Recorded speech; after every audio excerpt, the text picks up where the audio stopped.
We all have idols, gods. In the English dictionary, an idol is described as a material object that is worshipped as a god. It could be finances, vanity, social networking, music, video games, television, cars, or even family.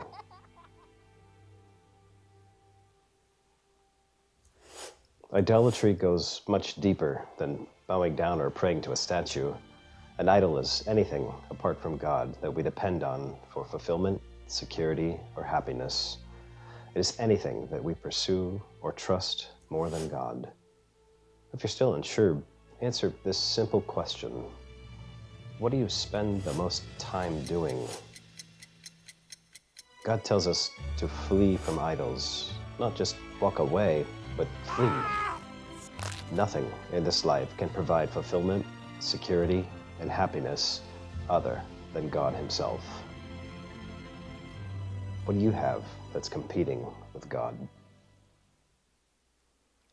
I'm going to invite you to follow along if you'd like in Exodus 32. So if you've got a Bible, if you can borrow a Bible or open one online, I like BibleGateway.com, real easy access on that website. But we're going to look at Exodus. That is the second book of the Bible. So head all the way to the beginning, all the way to the left, and then just in a little bit from Genesis onto Exodus chapter 32. We'll look together at that here in just a minute. A week ago today, we had a competition, and Kevin and Tricia represented us well, I think, in that particular competition. And Tricia came out on top with the most points on that day. And I heard, Tricia, I heard that you had used the prize money you won from the game to purchase something like a boat. Isn't that right? A boat? What did you? How you been enjoying that boat so far? I think we have a photo of her, don't we? So just to see how well she's. Congratulations on your winning. We're really glad for you. You can see Tony there, and he's enjoying the boat too. So, many congrats on that. Today we have another competition planned for you, a way for us to illustrate and help hopefully remember what we're talking about together here today. And so that means, again, I'm going to need a judge. And so Xander was our judge for a week ago today, and I'm looking for a young lady, someone who, or it doesn't have to be a young lady, some lady in the room who is willing to be our judge, and you can nominate someone if it doesn't want to be you. You just point. Oh, I see fingers pointing. I need a judge. She's like, you can't make me, but yes, we can. You got a room full of people who are going to, all you have to do is choose you won or you didn't. And it's, if we don't like your result, then we promise not to yell at you after church, okay? So are you willing? Come on up. Give her a hand. Give our judge a hand. Come on up, Kim. Thank you, Kimberly. All right. And so Tricia and Kevin were our competitors last week. Tricia, choose another lady who would play today. And Kevin, you're going to choose a guy, so start thinking. Faith. All right, come on up, Faith. Kevin, who you choose to play today? Choose a guy. Jeremy. All right, Faith and Jeremy, give him a hand. Give him a hand. Awesome.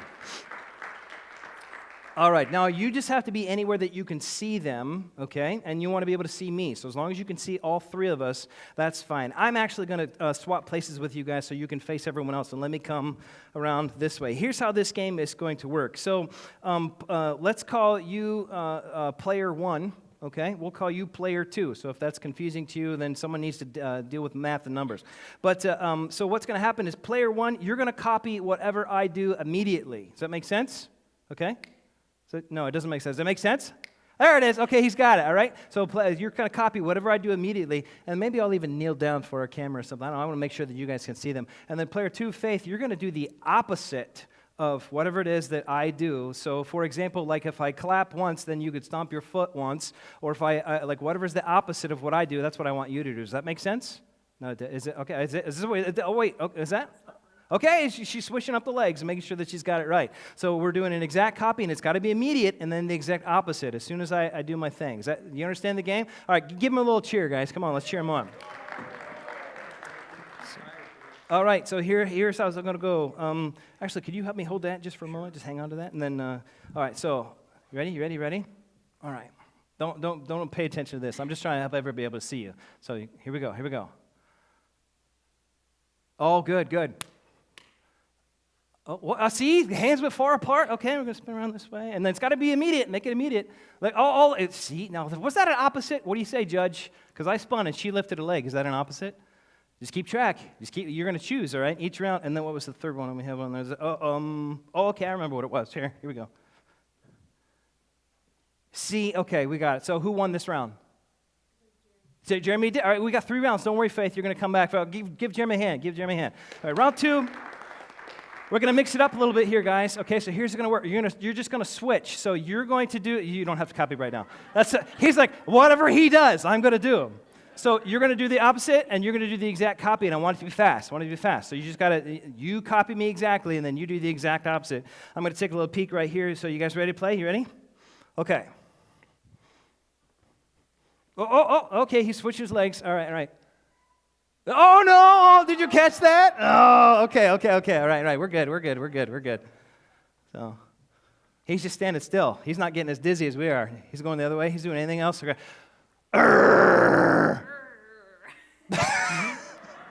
That's my favorite part so far. Jeremy, are we going to get any kind of a squeak or anything out of you? That's it. He's just like, whatever. The opposite is I do nothing. All right, so who's our winner for the second round? Faith. So it's tied up, all right? That means our third and final round, we're going to figure out who our winner is. And we heard, Trisha got that boat, so you guys might walk away with a pretty awesome prize today. You never know what might happen. All right, here we go. So we're switching back. So now we're back to, he wants my kayak. That's not going to happen, my friend. You can borrow it, but I'm hanging tight onto that. I just registered it. Oh, you guys ready for spring? Are you excited for the warm weather and the sunshine? Everyone's like, yes, we're ready. Okay, so we're switching back again. You're doing the exact copy. Okay, we're just making sure. All right, and you're doing the opposite. Make it fast. You guys ready? All right, here we go. Oh, wait, she went down. Okay, all right. Yeah. No. Yeah. Okay. All right.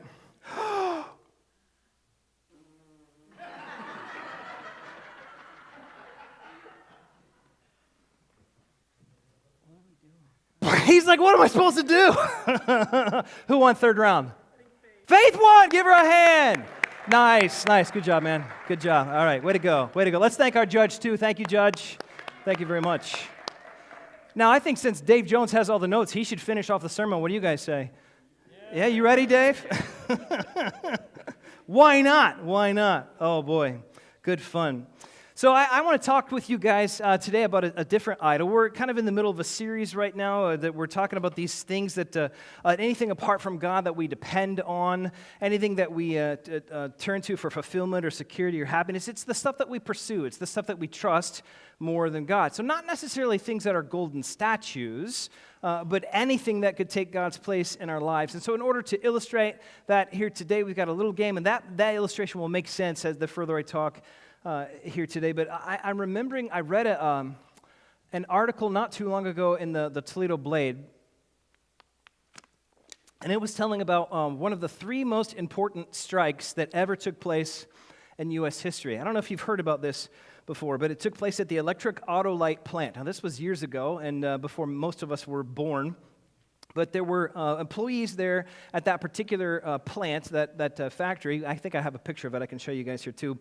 And when they went on strike, it started as just a few people because they felt like they wanted to have some change. And so they're standing there. We're not working. We're going to stand out here. We're going to hold signs. We're going to hope that things will be different from here forward. But what started as a few people, it grew into a group. And that group grew into a crowd. And that crowd grew bigger and bigger and bigger. And so eventually it just wasn't tens of people.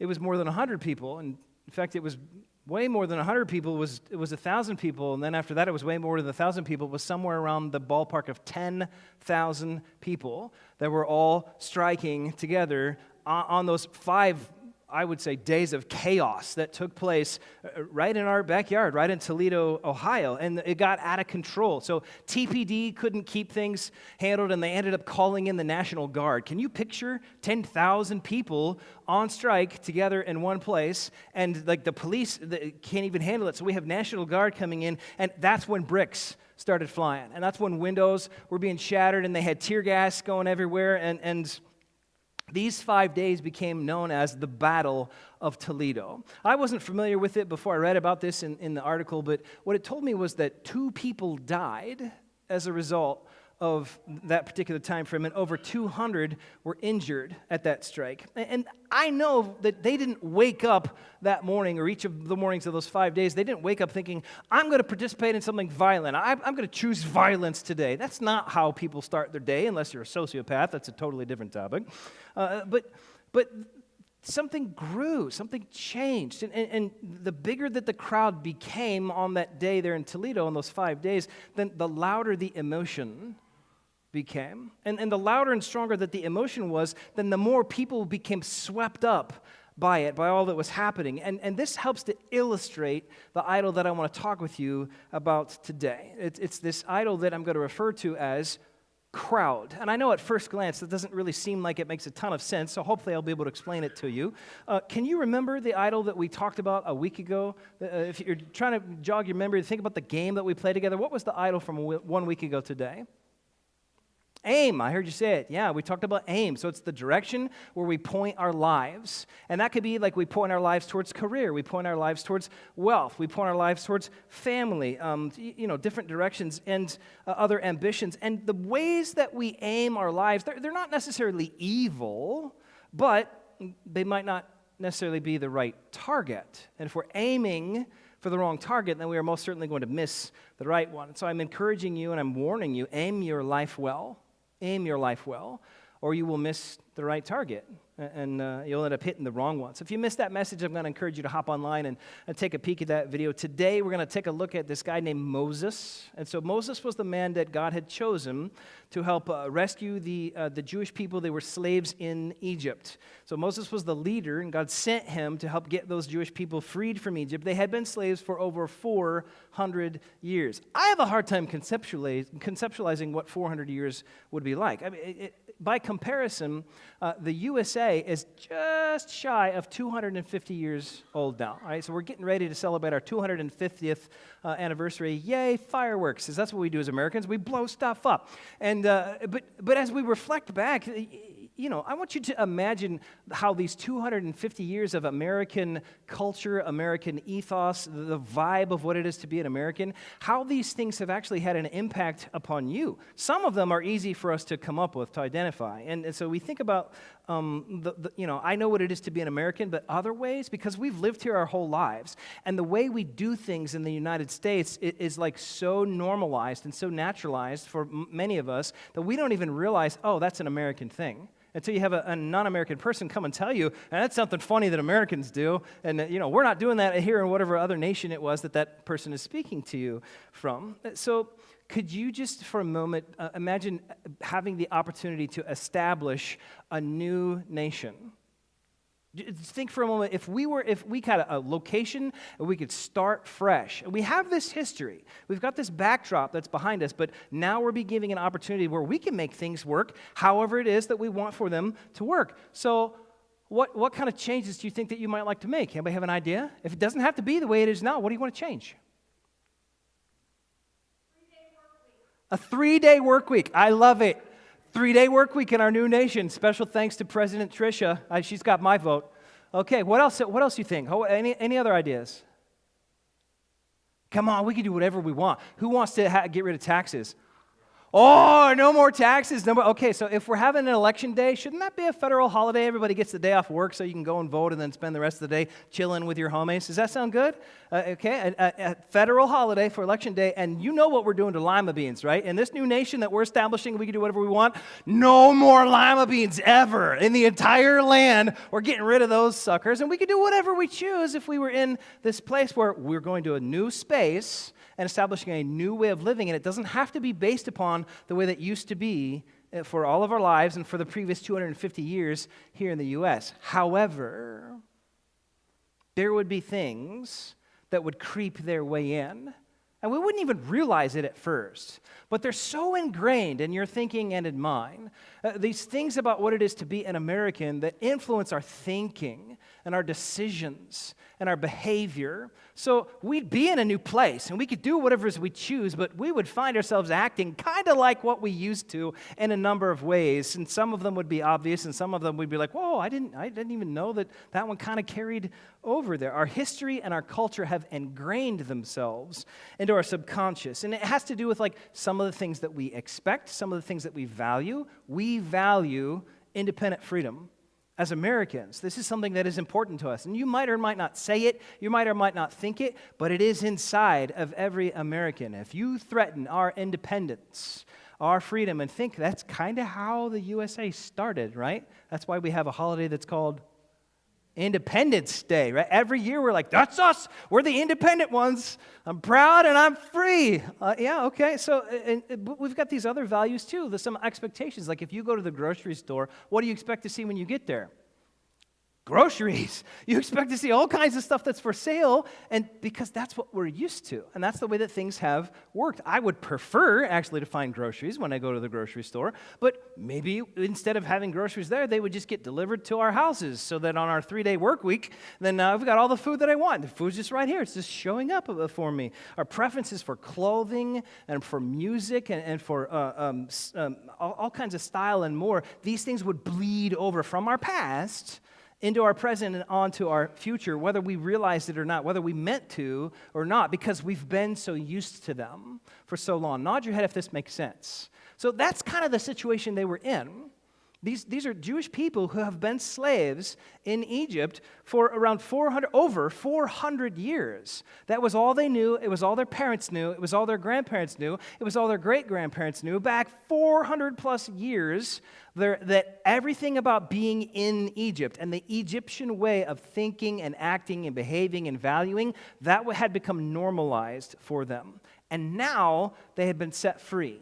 God had sent them. Moses did the whole thing with King Pharaoh about, let my people go on the 10 plagues, and then off they went. And at this point, God calls Moses up a mountain. So they just got free, and now Moses is going up a mountain to meet with God. And what he's going to do when he gets there, we'll see this together here in a moment. What Moses is going to do is he's going to receive from God some plans. Because God knows if we're going to have an entirely new place, an entirely new people, an entirely new culture and way of doing life, let me help you figure out some boundaries, like don't murder each other. That would be great. And so he's giving Moses to give to the rest of the people, here's how your new lives are going to work.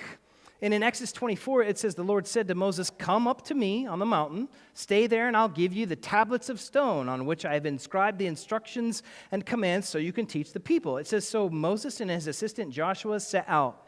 And Moses climbed up the mountain of God, and Moses told the elders, I want you to catch this. This is the instruction. Moses told the elders. So he and Joshua, they're going up the mountain. Other people in charge referred to as elders. He's letting them know, here's what I want you to do. The instruction is, stay here and wait until we come back. Is that necessarily a complicated instruction? Just stay here. Wait till we come back, guys. That's all I'm asking for you right now. So Aaron and this other guy named Hur, H-U-R, it's not a lady, it's a dude, H-U-R, this guy, he says, Aaron and Hur are here with you, and if anyone has a dispute while I'm gone, consult with them. And then Moses climbed up the mountain, and the cloud covered it. And what we see in the Bible in a number of places is that when God shows up, things get a little cloudy.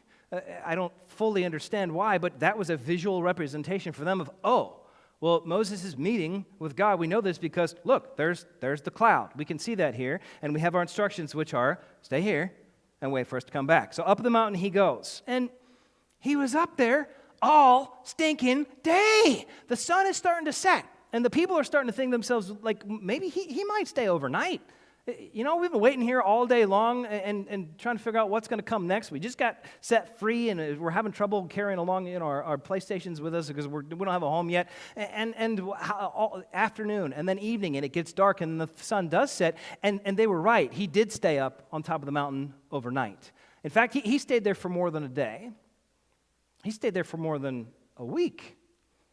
What we read in Exodus is that Moses stayed up on the mountain talking with God for more than a month. And they're down at the foot of the mountain, at the base of the mountain, just waiting for the guy to come back. So thinking to themselves, like, did something happen to him? Because he didn't say when he was coming back. He didn't know when he was coming back. God didn't tell him, well, you're going to be with me for 40 days, so make sure that you plan ahead. Nope. He was just like, come. Now's the time to come. And up the mountain he went. And now 40 days have gone by while they're all down at the bottom figuring things out for themselves. And he's up at the top meeting with God, learning how they're supposed to be, establishing this new life in a new land with a new culture and a new way of doing things. Parents in the room, you know what it's like when you leave your kids unsupervised for too long, right? Come on now. When you come back after they've been unsupervised, they haven't had some, specific plan and anyone watching over them to make sure that they're following through with this plan because you were gone and they were doing their all thing. When you make your way back into the room, all the toothpaste has been squeezed out of the tube and there's a sandwich that somebody shoved into the cold air return vent, and it kind of sounds like I'm speaking from experience, but this is normal parenting if you leave your kids alone for too long, unsupervised. That's exactly what happened to them during that 40-day period, kind of. God's giving them this new plan for this new nation. But before Moses could deliver the plan, before Moses could let the people know, here's what God said, here's how he wants us to live, before Moses came back and told them these things, the people had been busy. They had been busy. And Aaron and Hur, those two guys that were left in charge, I think we could say they were starting to ride the struggle bus. Exodus 32, I'm going to look there with you in the very beginning of the chapter. It says this in verse 1, Exodus 32:1. It tells us, when the people saw how long it was taking Moses to come back down the mountain, they gathered around Aaron. So just picture it with me, okay? We've been waiting. We're starting to get a little impatient. We need to figure out what to do. And the guy who was in charge, he left. So now there's these other two guys that have been left in charge, Aaron and Hur, and we need to go have a little chat with them. Can you envision the crowd surrounding Aaron at this point? It tells us here in this verse 1 that they're gathering around him, and I'm kind of feeling like there was a little bit of pressure being put on Aaron. Partway through the verse it continues, "Come on," they said, "make us some gods. Make us some gods." Why? Who can lead us? Why? Well, we don't know what happened to this fellow Moses who brought us here from the land of Egypt. Okay, time out. Pause here for a moment. The Lord, the one true God, had just defeated the armies of Egypt with a grand display of magnificent power. I mean, we're talking like darkness and hail and bugs. And when King Pharaoh still refused to let the Jewish people go, then God ended up ending the lives, unaliving the firstborn in every family, in the whole area. So then finally, King Pharaoh's like, get out. And when they left, then he's like, wait, but you were my free workforce. You were my free labor. I didn't really want you to leave, but I couldn't handle the whole 10 plagues thing, so I'm going to chase you. And he sends his army after him. And when there's this sea that stands in the way of the Jewish people and their freedom, God splits the waters.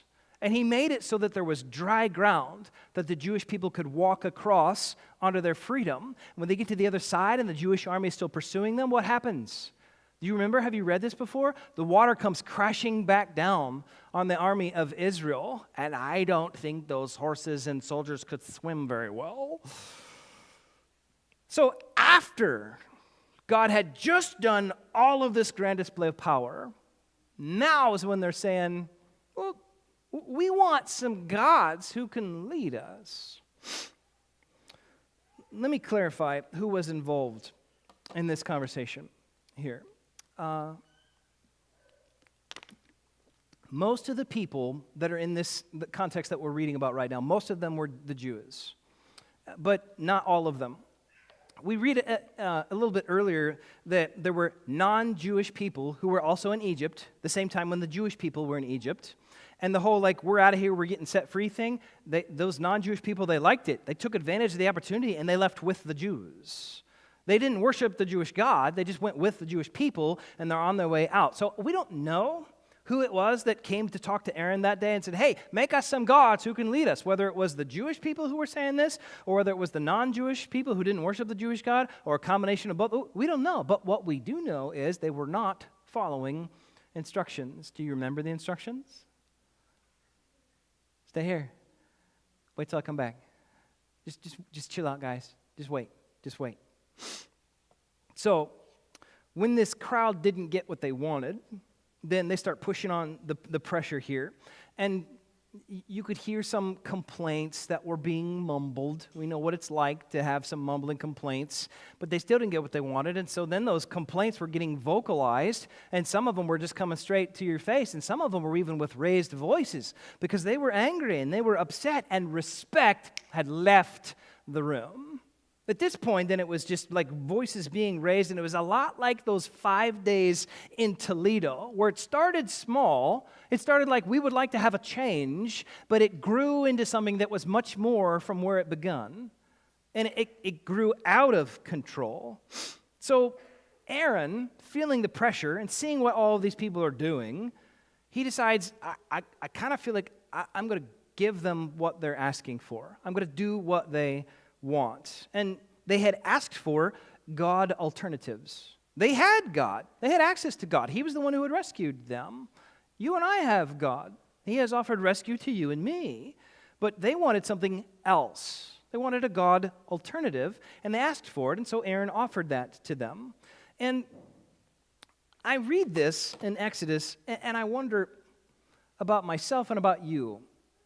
Do you think you would have done what Aaron did? Wait, yes, no, maybe. Wait, I'm watching for heads nod. Do you think that you would have just given in and be like, okay, I'll do it? I think that I like to hope I wouldn't.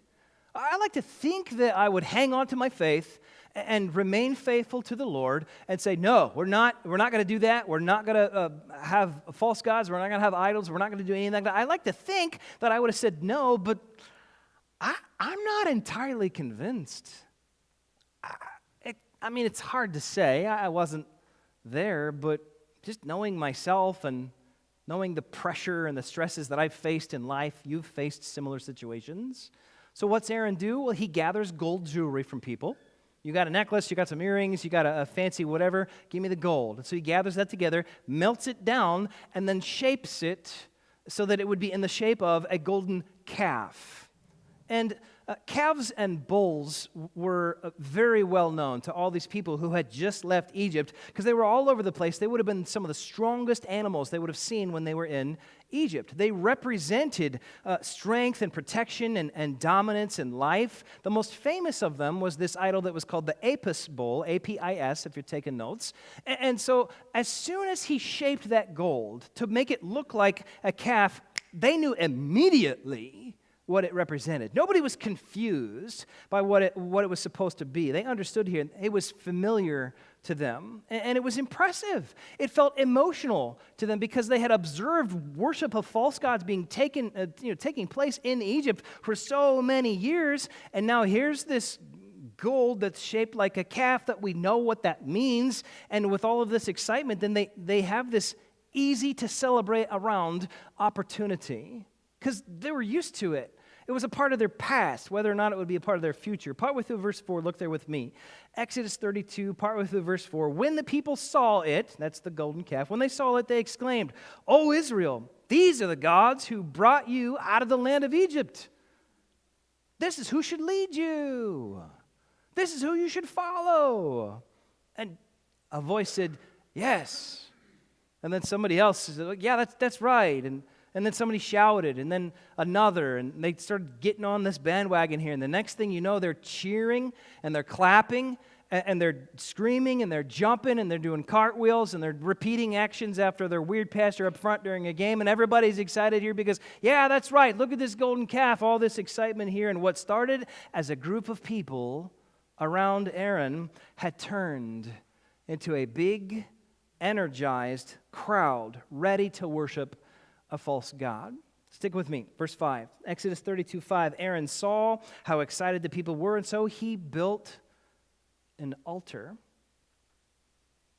in front of the calf. And then he announced, tomorrow will be a festival. Who? To who? To the Lord. I just shaped a god that we all know is just a thing that I made because I took your jewelry to do it. And I'm saying to you that tomorrow, as we worship around this golden idol, that's going to be for the Lord.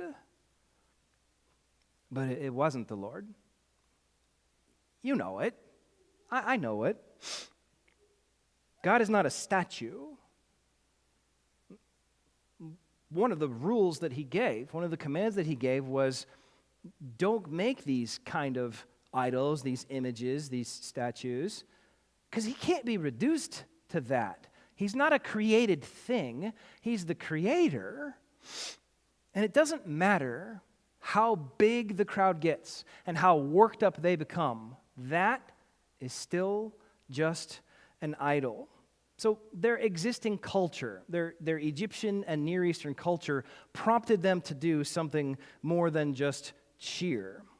They started bringing animals, they got crops, they brought oil, and then they started making sacrifices on that altar to that false god. And after this, the scripture says they celebrated with feasting and drinking, and they indulged in pagan revelry. That's verse 6.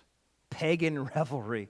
Boy, that's an odd phrase to me, pagan revelry. This is what Moses found when he came down the mountain to return to the people. God had been replaced by the latest shiny object that seemed to make the crowd go wild. But wait a minute, Pastor.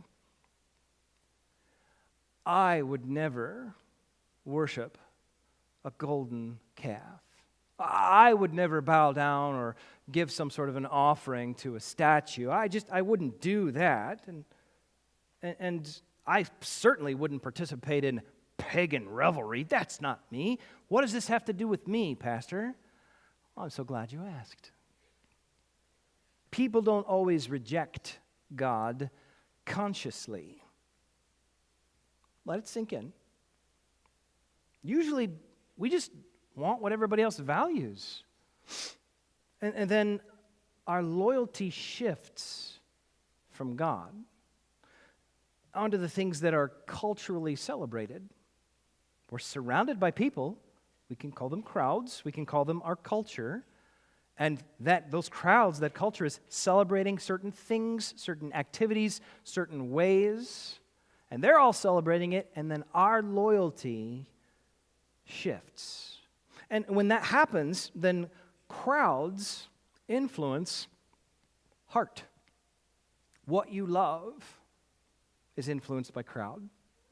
What you fear is influenced by crowd, because crowds influence heart. What you wish for, what you plan, what you hope for.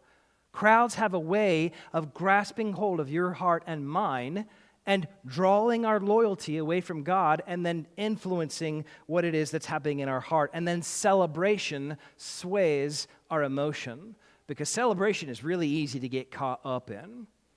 They're cheering, they're clapping, they're excited. Everyone's like, yeah, come on, get in on it.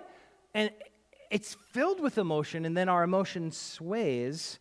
And when our emotion sways, then it impacts the direction of our lives.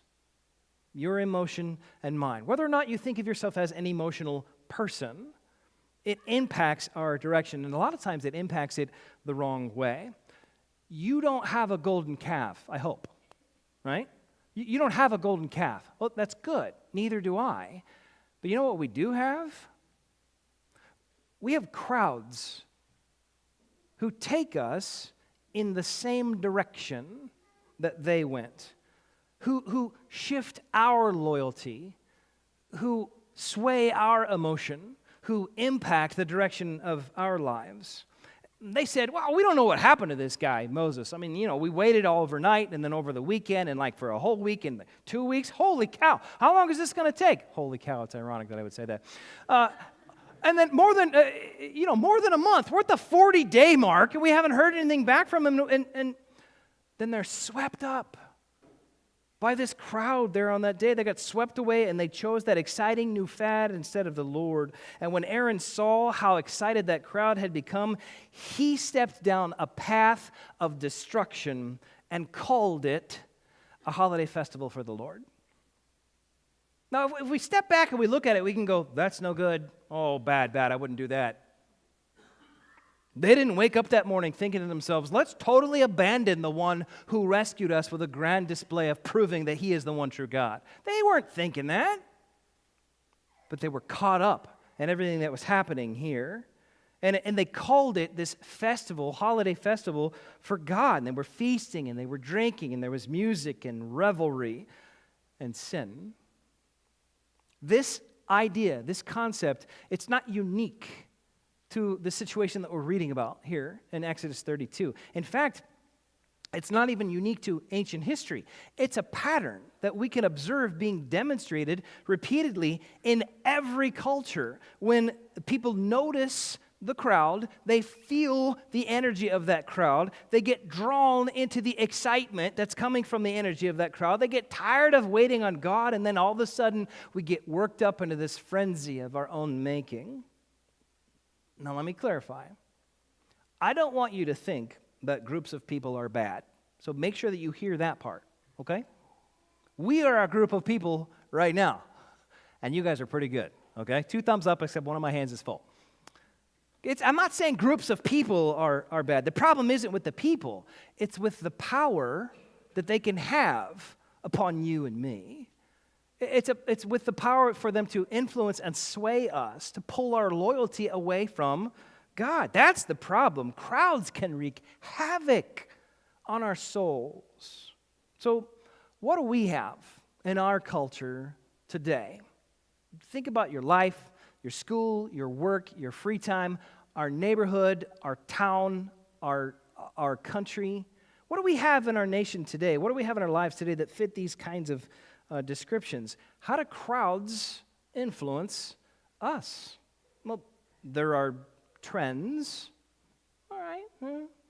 There's sports, there's social media. And again, the problem isn't with the people. It's with the power that it can have upon you and me if it is swaying our loyalty away from God. We have entertainment and recreation, and I like entertainment and recreation.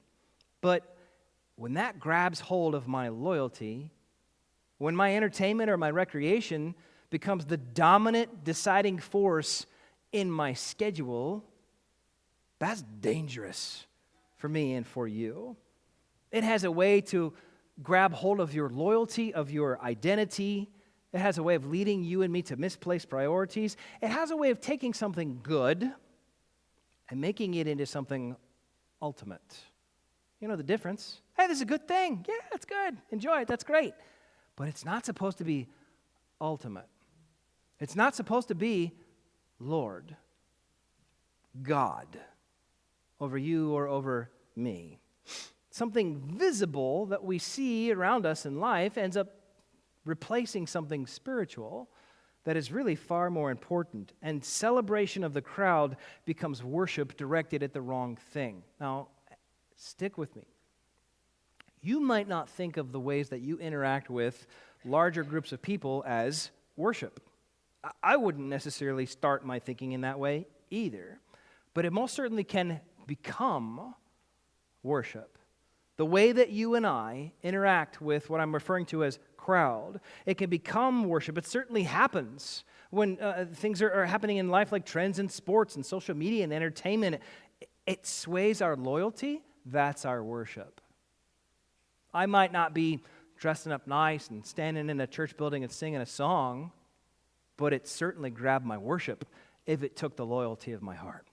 Whatever crowds can do end up having this power to dominate our attention and dominate our schedule at a pace that leaves no room for the Lord. We don't choose idols that look evil. You're smarter than that. You are. You're not going to look at an evil idol and think, that's the one for me. No, we choose idols that look exciting. Idols that are culturally accepted. Idols that are accepted and celebrated and worshiped by the crowds that influence our lives.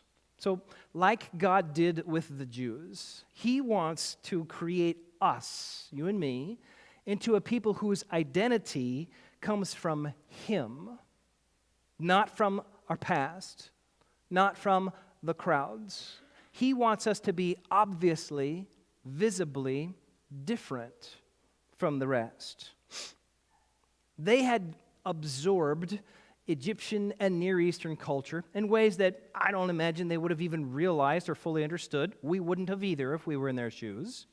And you and I have absorbed the culture and the influence of our surrounding, the way of life that is all around us, our crowd, these patterns that are all around us. Not every crowd is evil, they're just dangerous, okay? So I'm trying to warn you. I need this warning just as much as anybody does. And we have a tendency to just let our guard down. We're good, we're safe. Why? Because look at all those people. They're happy, they're fine. Does that mean I'm fine? Maybe. Maybe not. Everybody's doing it. The trends and the sports and the social media. Where does your loyalty lie? I'm not saying those things are bad. I'm saying, where does your loyalty lie?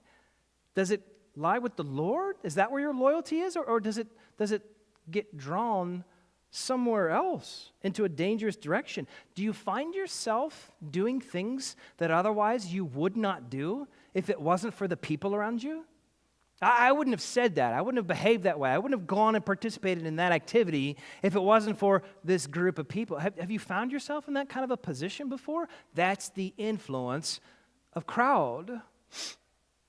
Where do trends lead you? What kind of impact does sports have upon your schedule? How have you compromised your conscience in the ways that you entertain yourself with screens or whatever it is in life that you're entertaining? I'll kind of bend the rule here. Or if somebody walked in the room and they saw this, I'd hit pause real fast, or I wouldn't do it. I wouldn't participate. If pastor found out that I was doing fill in the blank, you're compromising your conscience. How's that going for you? Who is the true Lord of your time, of your schedule?